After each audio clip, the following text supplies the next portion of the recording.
जय हिंद जवानों, आप सभी वर्दी लवर्स का आपके अपने चैनल में एक बार फिर से स्वागत है।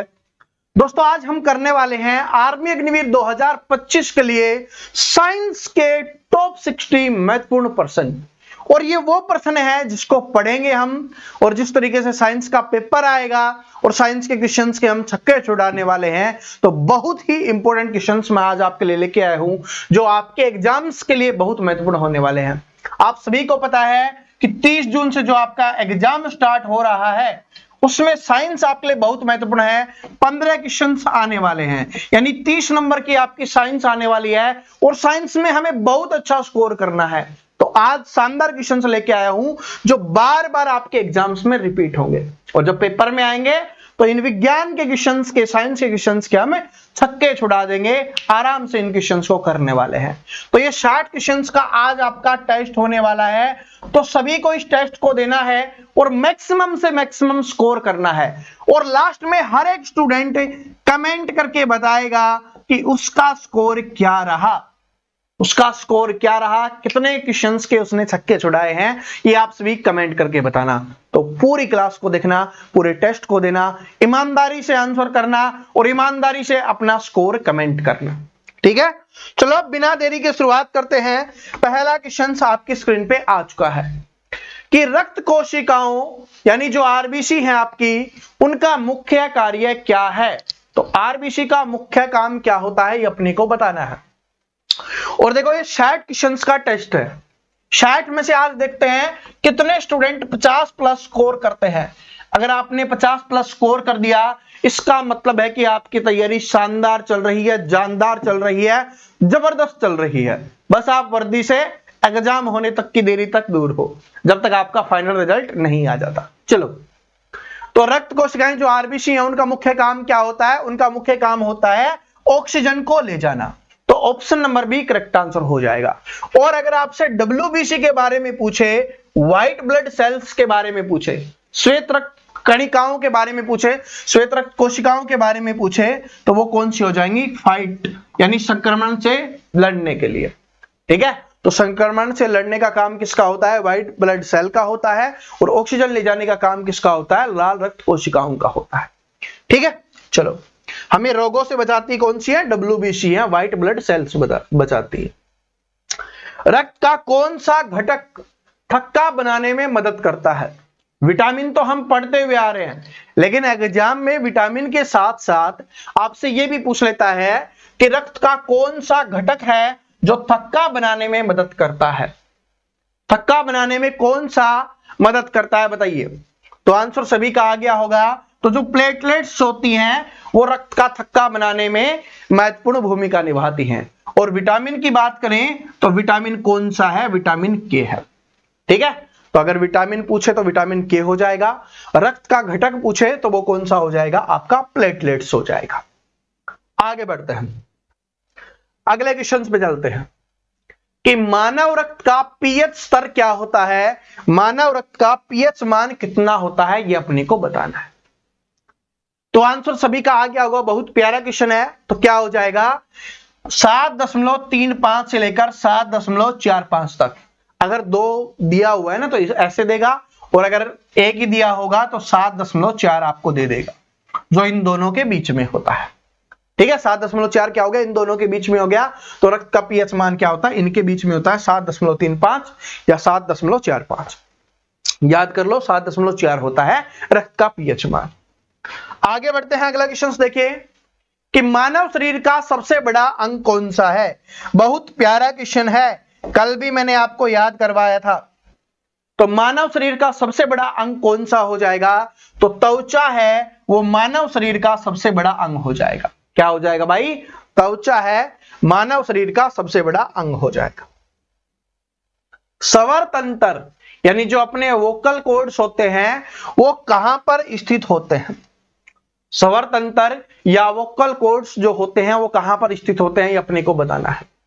तो यानी कि स्वर यानी कि हम बोलते कहां से हैं, तो जो मधुर प्यारी प्यारी आवाज निकलती है वो कहां से निकलती है, तो वो हमारे गले से निकलती है। कहां से निकलती है, गले से निकलती है। तो option number B correct answer हो जाएगा, गला या कंठ, ठीक है, गला या कंठ हो जाएगा, ठीक है। कंठ का मतलब भी यही होता है गला। तो अब गले की बात आई है, आवाज की बात आई है, तो मेरी प्यारी प्यारी आवाज में मैं आपको प्यारी सी शायरी सुना देता हूं, जिससे आपको इस टेस्ट को देने में और मजा आएगा और एनर्जी महसूस होगी, क्योंकि आपके पास मोटिवेशन होना बहुत जरूरी है। तो शायरी को ध्यान से सुनना कि वतन की मोहब्बत में खुद को तपाए बैठे हैं, कि वतन की मोहब्बत में खुद को तपाए बैठे हैं, वर्दी पहनेंगे इस बार ये शर्त लगाए बैठे हैं। तो ईमानदारी से बताओ किस किस ने शर्त लगा रखी है कि इस बार मैं वर्दी पहनने वाला हूं? अपने दोस्तों से, अपने घर वालों से, अपने गर्लफ्रेंड बॉयफ्रेंड से, अपने दुश्मनों से, किसी से भी तो शर्त लगा रखी होगी। खुद से कमेंट करके बताना कि किसने शर्त लगा रखी है, और शायरी कैसी लगी ये भी जरूर बताना। ठीक है, आपके लिए मेहनत होती है। आप सभी के कमेंट आए थे कि सर जी मजा आ जाता है शायरी सुनकर, मोटिवेशन मिल जाता है, तो चलो हम आपको मोटिवेट भी करते रहेंगे। तो अच्छी लगी ना कि वतन की मोहब्बत में खुद को तपाए बैठे हैं, वर्दी पहनेंगे इस बार ये शर्त हम लगाए बैठे हैं। तो इसका आंसर तो हो गया। अब आगे बढ़ते हैं। प्यारी आवाज में सुन ली ना शायरी, मोटिवेशन मिल गया। तो अब क्वेश्चन नंबर 6 का आंसर करो कि किस ग्रंथि को मास्टर ग्रंथि कहा जाता है? तो कौन सी ग्रंथि है जिसको मास्टर ग्रंथि कहा जाता है? तो पिट्यूटरी ग्रंथि को क्या कहा जाता है? मास्टर ग्रंथि कहा जाता है। विटामिन सी की कमी से कौन सा रोग होता है? बहुत आसान क्वेश्चन है। तो विटामिन सी की कमी से कौन सा रोग होता है? विटामिन सी की कमी से स्कर्वी होता है। विटामिन डी की कमी से रिकेट्स होता है। विटामिन बी की कमी से बेरी बेरी होता है, और विटामिन ए की कमी से रतौंधी नामक रोग होता है। आगे बढ़ते हैं कि कोविड-19 किस प्रकार के सूक्ष्म जीव से होता है? कोविड-19 कोरोना वायरस जो हुआ था वो आपको बताना है कि किस प्रकार के सूक्ष्म जीव से होता है। बताइए, तो आंसर आ गया होगा। तो ये क्या था भाई? एक वायरस था। क्या था ये? वायरस था, विषाणु था, वायरस था। ठीक है, वायरस हो जाएगा।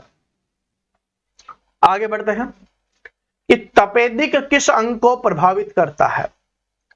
तपेदिक है वो कौन से, टीबी की बात हो रही है, तपेदिक यानी टीबी, ट्यूबरक्लोसिस जिसको बोला जाता है, किस अंग को प्रभावित करता है? तो टीबी में क्या आती है? खांसी वगैरह बहुत ज्यादा होती है, ठीक है, बलगम वगैरह होता है, तो वो कहां पर प्रभावित करेगा?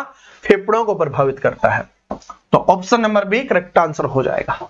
आपको डेमो भी देके देना पड़ता है, ठीक है, आपको डेमो भी दिया जाता है थोड़ा थोड़ा सा, ताकि याद हो जाए। निर्वात में प्रकाश की गति कितनी होती है? Most important, most repeated question है जो आपके एग्जाम्स में बार बार पूछा जाता है। तो निर्वात में प्रकाश की गति कितनी होती है? तो निर्वात में प्रकाश की गति होती है, वो होती है 3 लाख किलोमीटर प्रति सेकंड हो जाएगा। ठीक है, तो ये हो जाएगा 3 लाख किलोमीटर प्रति सेकंड हो जाएगा। आगे बढ़ते हैं। इंद्रधनुष का निर्माण किस घटना के कारण होता है? इंद्रधनुष का निर्माण है वो किस घटना के कारण होता है? इंद्रधनुष का निर्माण कौन सी घटना के कारण होता है? बताइए सभी स्टूडेंट, ठीक है, सभी बताइएंगे, आंसर कीजिए, आप सभी आंसर कीजिए भाई, आप सभी आंसर कीजिए। तो इंद्रधनुष का निर्माण कैसे होता है? हम देखते हैं ना, जब बारिश का मौसम हो रहा होता है तो हमारे जो आसमान में है इस तरीके का बन रहा होता है इंद्रधनुष, प्यारा प्यारा सा जो लगता है। बचपन में ऐसे बोलते थे ना कि उसकी तरफ उंगली मत करो, ठीक है, ये चीज हो जाएगी, कुछ दिक्कत हो जाएगी, तो उसी को इंद्रधनुष बोला जाता है। किस कारण होता है? तो जो पानी की बूंदें होती है ना वहां पर स्टोर हो जाती हैं, तो ये विक्षेपण के कारण होता है, डिस्पर्सन के कारण होता है। किसके कारण होता है? विक्षेपण, डिस्पर्सन के कारण होता है। जो पानी की बूंदें होती हैं वो इकट्ठी हो जाती हैं और वो चमकने लग जाती है, तो किसके कारण होती है? डिस्पर्सन या विक्षेपण के कारण होती है। ठीक है, चलो आगे बढ़ते हैं कि मायोपिया, निकट दृष्टि दोष को ठीक करने के लिए कौन सा अवतल लेंस प्रयोग किया जाता है? तो मैंने आपको ट्रिक से बताया था कि निकट की बात हो रही है तो बड़े वाला आंसर कर दो। तो मायोपिया निकट दृष्टि दोष है तो कौन सा हो जाएगा? अवतल लेंस हो जाएगा बड़े वाला। दूर दृष्टि है तो उसके लिए छोटे वाला हो जाता उत्तल। ठीक है, तो निकट दृष्टि दोष के लिए अवतल का प्रयोग होता है, दूर दृष्टि के लिए उत्तल का प्रयोग होता है, ये याद रख लेना। चलो जी, पृथ्वी के वायुमंडल में सबसे अधिक मात्रा में कौन सी गैस पाई जाती है? ये मैंने कल क्वेश्चन पूछा था तो आप सभी ने आंसर किया था, बिल्कुल करेक्ट आंसर था सभी का। तो क्या हो जाएगा, नाइट्रोजन गैस है वो पृथ्वी के वायुमंडल में सबसे अधिक मात्रा में पाई जाती है, नाइट्रोजन गैस। ठीक है, चलो आगे बढ़ते हैं। क्या है कि प्रकाश संश्लेषण के दौरान कौन सी गैस निकलती है? तो दो चीजें पूछता है एग्जाम्स में कि प्रकाश संश्लेषण के दौरान कौन सी गैस अवशोषित होती है और कौन सी गैस निकलती है। तो जब प्रकाश संश्लेषण हो रहा है तो कौन सी गैस निकलेगी? प्रकाश संश्लेषण किस में होता है? पौधों में। तो पौधे कौन सी गैस निकालते हैं? ऑक्सीजन गैस निकालते हैं। पौधे कौन सी गैस निकालते हैं? ऑक्सीजन गैस निकालते हैं। और कौन सी गैस ग्रहण करते हैं या अवशोषित करते हैं? तो वो कार्बन डाइऑक्साइड हो जाएगा। और जो अगर श्वसन पूछे, श्वसन मनुष्य द्वारा किया जाता है, जीव द्वारा किया जाता है, तो वो क्या हो जाएगा? इसका विपरीत हो जाएगा। ठीक है, तो प्रकाश संश्लेषण के दौरान कौन सी गैस निकलती है? तो ऑक्सीजन गैस निकलती है। और अवशोषित कौन सी होती है? कार्बन डाइऑक्साइड होती है।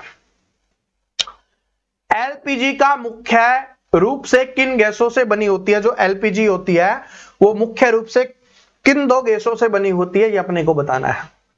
एलपीजी जिसको लिक्विड पेट्रोलियम गैस बोला जाता है, आपको बताना है क्या हो जाएगा। तो क्या हो जाएगा इसका? इसमें होता है भाई प्रोपेन और ब्यूटेन। क्या होता है? प्रोपेन और ब्यूटेन होता है। Option number B correct answer है, प्रोपेन और ब्यूटेन। समझ में आ गया? तो जो एलपीजी है उसमें प्रोपेन और ब्यूटेन होता है। तो आप सभी मुझे ये कमेंट करके बताओ सीएनजी का फुल फॉर्म क्या है? सीएनजी का फुल फॉर्म आपको बताना है। फिर आगे आने वाली क्लासेज में मैं इसके बारे में भी आपको बता दूंगा जिनको नहीं पता होगा। ठीक है, तो सीएनजी की फुल फॉर्म है वो सभी को बताना है। सीएनजी की फुल फॉर्म क्या होगी? तो एग्जाम्स में फुल फॉर्म आपसे पूछता है। आगे बढ़ते हैं कि कौन सी धातु कमरे के तापमान पर तरल अवस्था में होती है? तो कमरे के तापमान पर तरल अवस्था में कौन सी होती है? पारा होती है। क्या? मरकरी। पारा या मरकरी है वो क्या हो जाएगी भाई? कमरे के तापमान पर लिक्विड अवस्था में होती है, तरल अवस्था में होती है। कौन सी अधातु श्वसन के लिए आवश्यक है? तो इनमें से कौन सी अधातु है जो श्वसन के लिए आवश्यक होती है?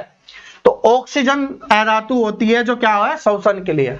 हमारे सांस के लिए क्या है? ऑक्सीजन जरूरी है।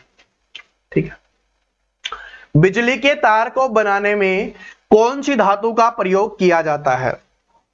तो जो बिजली के तार बनाने में कौन सी धातु का प्रयोग करते हैं? बिजली के तार सभी के घरों में है, तो उसमें कौन सी धातु है? तांबा है, बिल्कुल है। एल्यूमिनियम है, बिल्कुल है। तो क्या हो जाएगा? बोथ ए एंड बी, दोनों हो जाएगा। तांबे का प्रयोग भी होता है और एल्यूमिनियम का भी प्रयोग होता है। ठीक है, तांबे और एल्यूमिनियम का प्रयोग होता है। किस विटामिन को एस्कॉर्बिक एसिड भी कहा जाता है? सारे विटामिन के भाई ये नाम याद कर लेना, विटामिन वाली क्लास देख लेना जिसने अभी तक नहीं देखी। सर्च करना विटामिन प्रवीण कटारिया लिख देना या विटामिन वर्दी लवर्स लिख देना, आपको मिल जाएगा।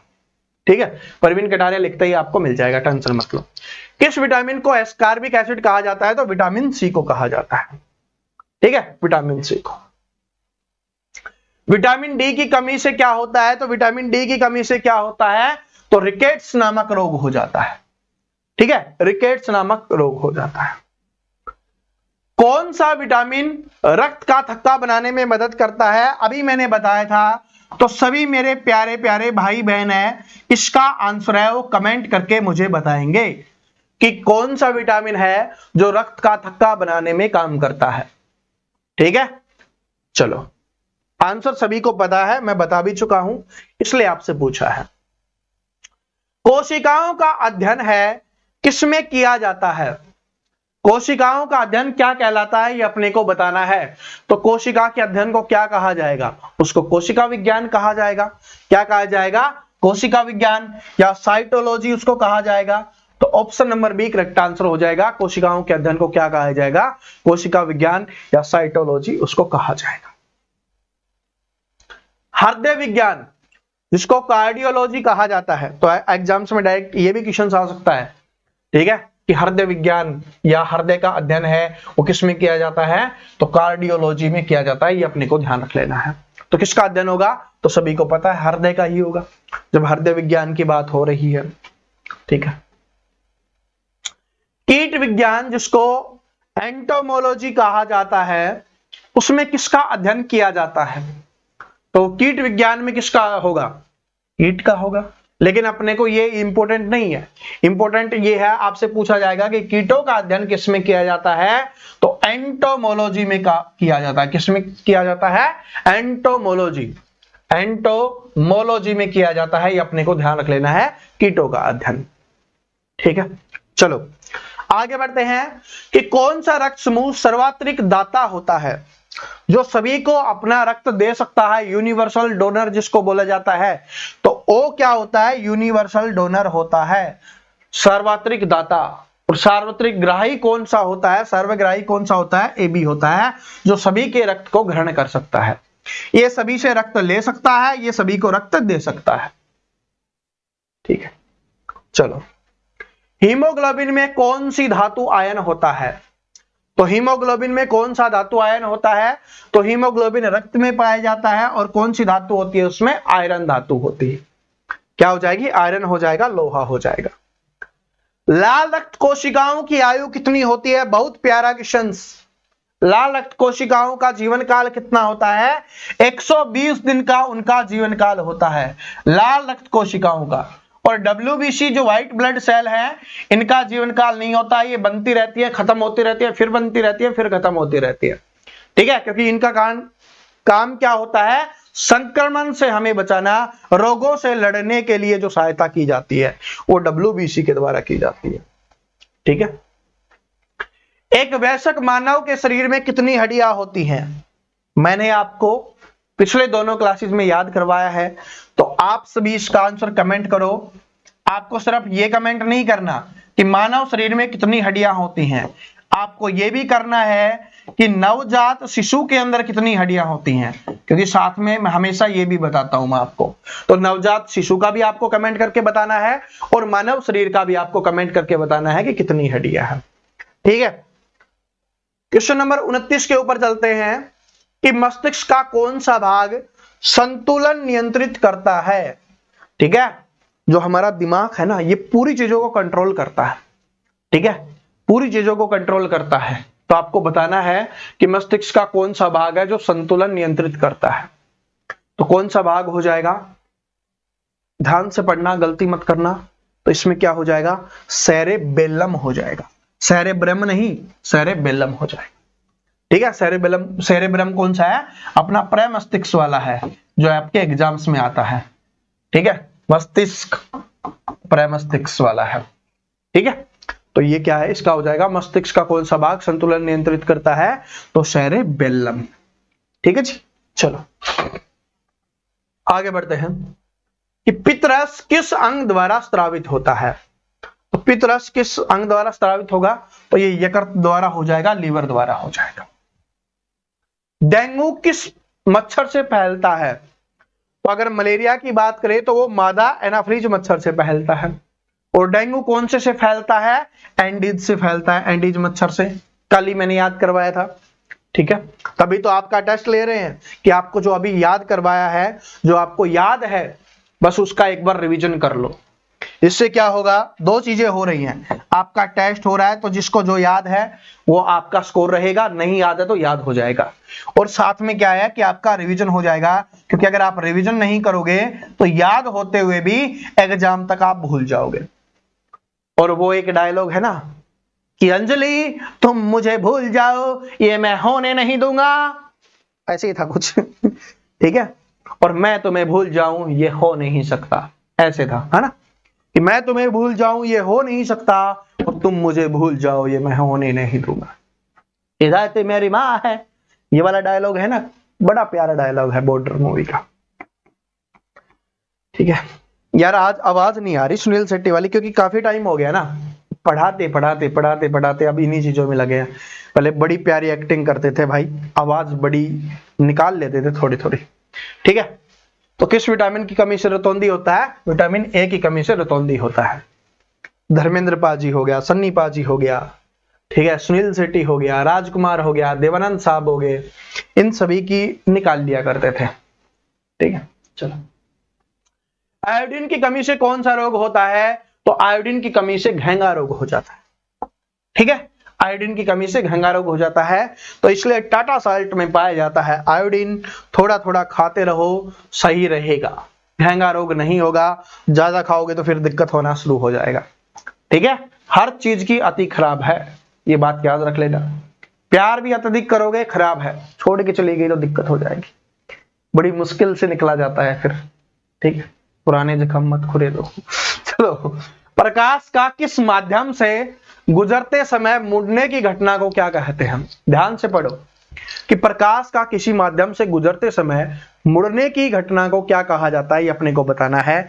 मैंने आपको स्पेशली जब लाइट पढ़ाई थी, लाइट का चैप्टर हमने करवाया, प्रकाश का चैप्टर, तब मैंने आपको बहुत अच्छे से समझाया था और ये लैंग्वेज आपको बताई थी, तो आपका आंसर आ गया होगा कि उसको क्या कहा जाता है? अपवर्तन कहा जाता है। ठीक है, क्या कहा जाता है? अपवर्तन कहा जाता है।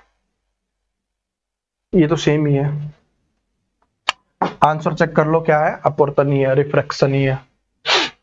चलो, प्रकाश के किस रंग का तरंगदैर्ध्य सबसे लंबी होती है? आपको बताना है कौन से रंग का तरंगदैर्ध्य है वो सबसे लंबा होता है। वेवलेंथ की यहां पर बात हो रही है, तो किसका होता है भाई? रेड का हो जाएगा, लाल का हो जाएगा। और याद कर लो, कई बार मैंने आपको बताया है, विबग्योर, विबग्योर, इसका सबसे ज्यादा तो इसका सबसे कम।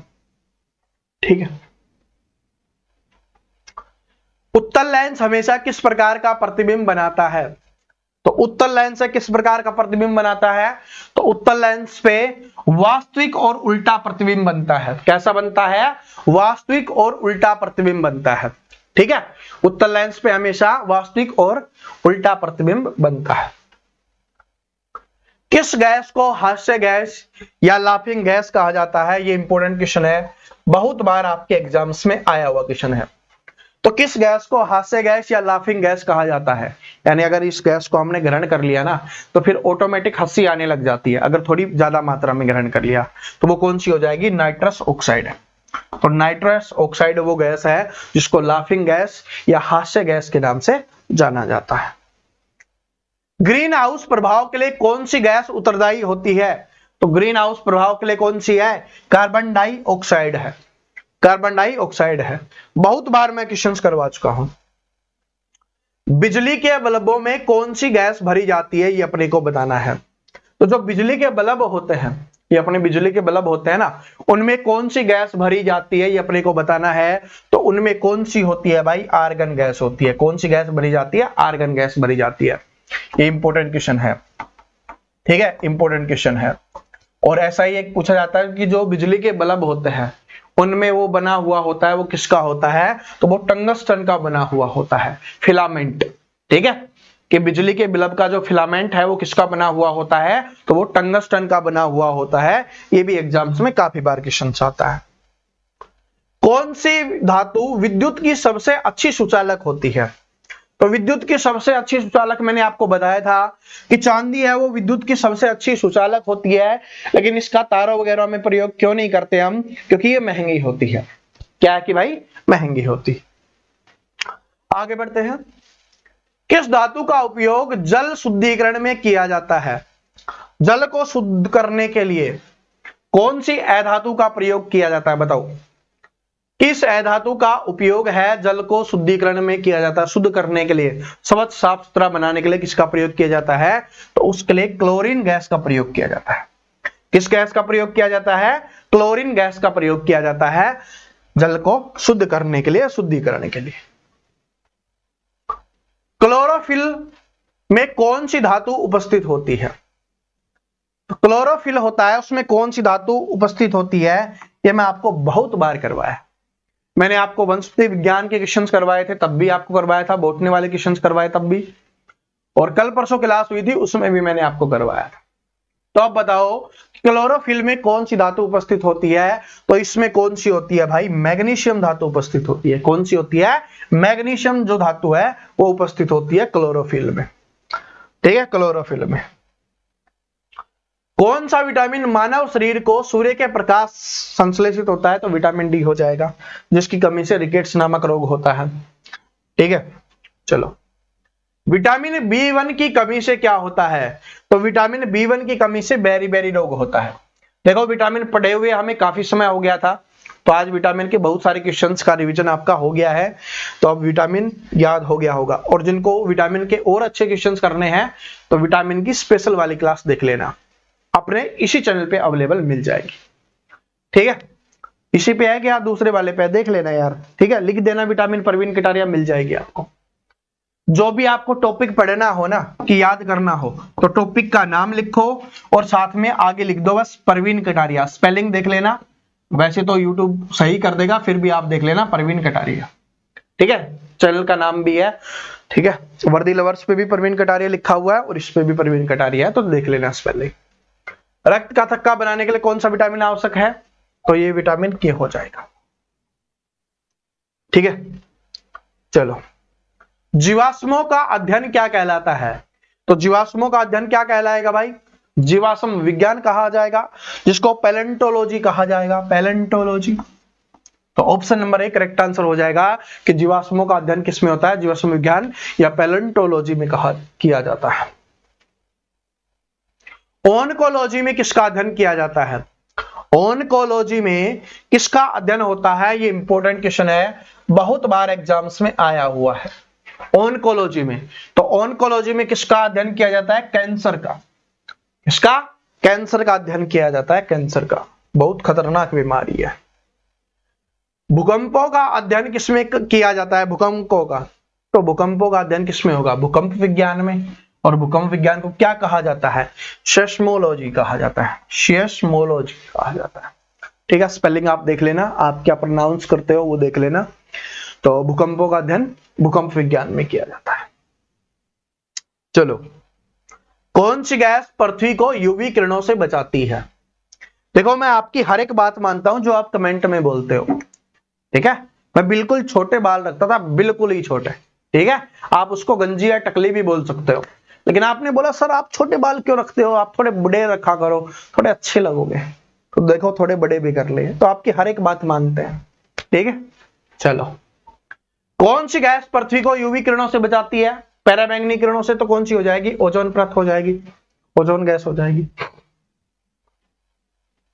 किस विटामिन को टोकोफेरोल कहा जाता है? अगर आप विटामिन नहीं पढ़ रहे तो आपकी गलती है। मैं अपना काम कर चुका हूं, मैं अपना काम पढ़ा चुका हूं, तो आज का आंसर आप सभी को कमेंट करना है।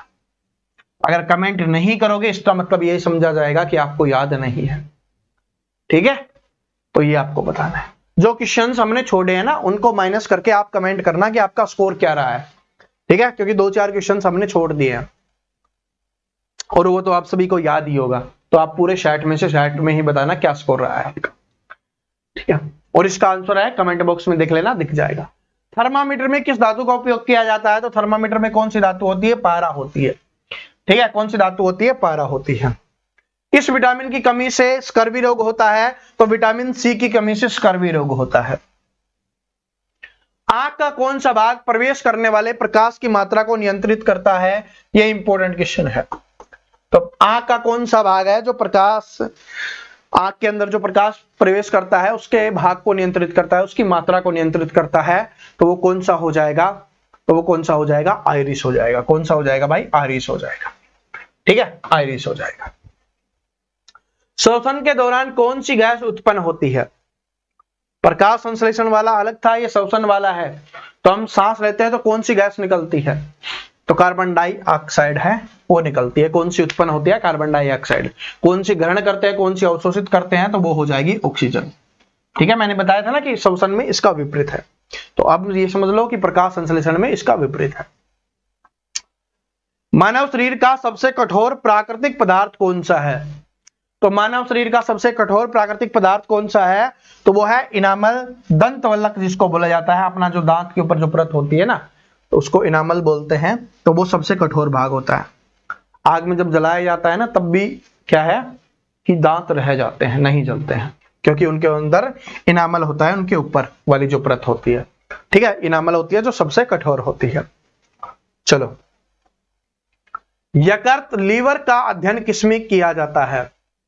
लीवर का अध्ययन किसमें किया जाता है? तो लीवर का अध्ययन किसमें किया जाएगा?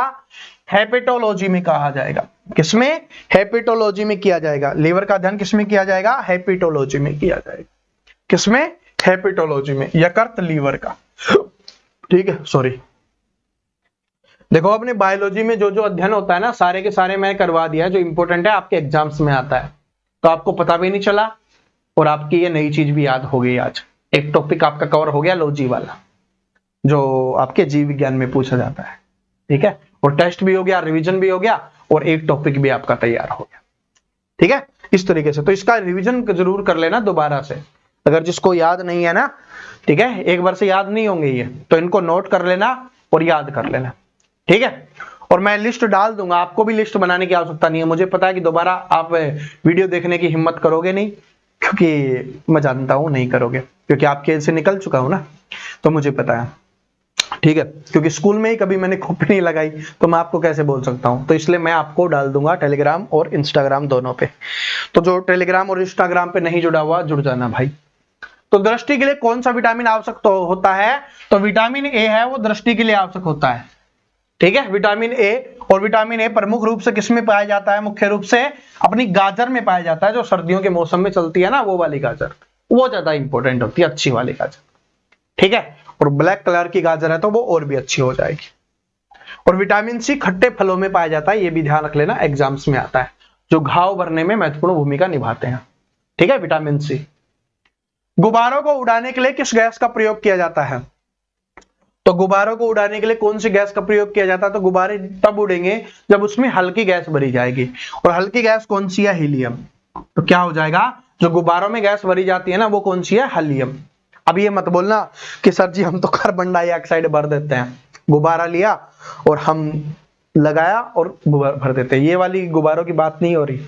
वैसे तो आप कुछ भी डाल दो, ठीक है, पानी डाल दोगे तो भी गुब्बारा फूल जाएगा, लेकिन मेनली बात क्या है कि जो आपने मेले वगैरह में देखे होंगे ना, तो मशीन से भर रहे होते हैं, जो बड़े बड़े गुब्बारे होते हैं, तो उनमें जो गैस भरी जाती है उसकी बात होती है, तो उनमें हीलियम गैस भरी जाती है, ठीक है, हीलियम गैस होती है। चलो, दर्पण बनाने के लिए किस धातु का उपयोग किया जाता है? ये इंपॉर्टेंट क्वेश्चन है। दर्पण अपना जो शीशा है ना, जिसमें हम देख के बालों को संवारते हैं, ठीक है, उसमें पूछा गया है कि कौन सी धातु का प्रयोग होता है। देखो मैं आपको एक बात बताता हूं कि अगर कोई लोकल आप दर्पण लोगे ना, तो उसमें यूज होगा एल्यूमिनियम। अभी किसकी बात हो रही है कि हम शीशा देखते हैं तो उसके पीछे एक कवर होता है, ठीक है, उसको कवर किया जाता है, तो सिल्वर कलर का होता है, तो या तो लोकल में यूज होगा एल्यूमिनियम में, और अच्छे लेवल का लोगे तो चांदी का यूज होता है। तो अगर आपको ऑप्शंस में चांदी दिया हुआ है तो इसका आंसर क्या करोगे? आप चांदी करोगे। लेकिन अगर ऑप्शन में चांदी नहीं दिया हुआ तब आप एल्यूमिनियम कर दोगे, ठीक है। रीजन मैंने आपको बता दिया है। तो भाई जो चीजें बनती हैं वो क्या बनती हैं? रियल वाली बनती है। अब उनका कॉपी होके जो चीजें बन रही हैं वो नहीं है ना, तो एल्यूमिनियम का नहीं करोगे, आप चांदी का करोगे, ठीक है। आपने शीशा देखा है ना, पीछे का कवर हो रहा होता है, तो आपने देखा होगा ना, हाँ, वो चांदी की परत चढ़ाई हुई होती है, बिल्कुल पतली वाली सी, ठीक है। तो चांदी, और अगर चांदी ऑप्शन में नहीं है तब एल्यूमिनियम आपको करना है। रक्त का अध्ययन क्या कहलाता है? रक्त का अध्ययन क्या कहला जाता है? तो रक्त के अध्ययन को क्या कहते हैं? हीमेटोलॉजी कहते हैं। क्या कहते हैं रक्त के अध्ययन को भाई? हीमेटोलॉजी कहते हैं। रक्त के अध्ययन को क्या कहा जाता है? हीमेटोलॉजी कहा जाता है, ठीक है। रक्त के अध्ययन को हीमेटोलॉजी कहते हैं। और कौन सा आया था एक क्वेश्चन अपना यहां पर, एक सेकेंड, यकृत और लीवर में क्या कहते हैं? हेपेटोलॉजी कहते हैं, ये वाला है। इन दोनों में डिफरेंस है, ठीक है। यकृत लीवर का जो है अपना, उसको क्या कहते हैं? हेपेटोलॉजी कहते हैं। और अपना जो किसका वाला है? रक्त वाला है, रक्त का अध्ययन को हीमेटोलॉजी कहते हैं, ठीक है। तो इन सभी को नोट कर लेना, वैसे मैं डाल दूंगा, टेंशन लेने की आवश्यकता नहीं है। तो अब सभी आप कमेंट करके बता दो कि आपका स्कोर क्या रहा, क्लास कैसी लगी, ये कमेंट करके जरूर बता देना। और अपनी स्पेशली शायरी कैसी लगी उसके बारे में तो जरूर बताना। ठीक है। और जितने भी नए स्टूडेंट आए हैं भाई, अपने चैनल को सब्सक्राइब कर लो, बेल आइकन को प्रेस कर लो। यहां पर आपके लिए क्लासेज हैं वो आती रहेंगी जब तक आपका एग्जाम नहीं हो जाता। उसके बाद हम दिल्ली पुलिस की तैयारी करवाएंगे और उसके बाद एसएससी जीडी की तैयारी करवाएंगे। ठीक है, तो आपको खाकी वर्दी पहना के ही छोड़ेंगे, उससे पहले नहीं छोड़ने वाले। ठीक है, तो चैनल को सब्सक्राइब करके बेल आइकन को जरूर प्रेस कर लेना और अपने दोस्तों के साथ शेयर जरूर कर देना। ठीक है, मिलते हैं नेक्स्ट वीडियो में। तब तक हंसते रहिए, मुस्कुराते रहिए, पढ़ते रहिए। जय हिंद, वंदे मातरम।